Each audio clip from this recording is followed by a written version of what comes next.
Times over a report that he made inappropriate advances toward women.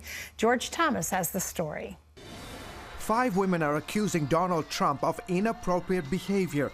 Among them, Jessica Leeds, who alleges she was groped 3 decades ago while sitting next to Donald Trump on a plane. She recounted the events to the New York Times. He was like an octopus. It was like he had 6 arms. He was all over the place. The paper also interviewed a woman who claims the billionaire kissed her on the mouth without permission while in an elevator back in 2005. Trump's campaign denied both accusations, calling the stories a fiction and completely false. Late Wednesday, a 3rd woman, Tasha Dixon, a former Miss Arizona, came forward claiming that Trump would walk in on naked girls while they were changing backstage at the Miss USA pageant. He just came strolling right in. There was no second to put a robe on or any sort of clothing or anything.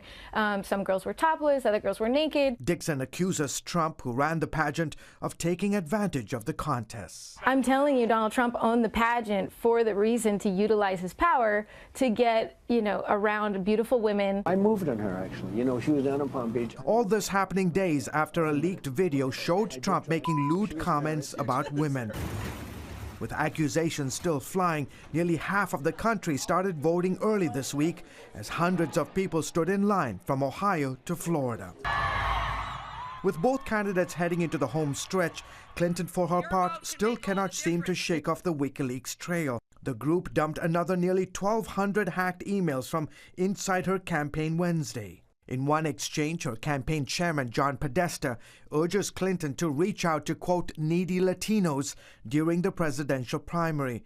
Donald Trump pounced on the emails. The new emails also show members of the Clinton team viciously attacking Catholics and evangelicals. Did you see that? No, the press doesn't want to report that one. That could be election changing.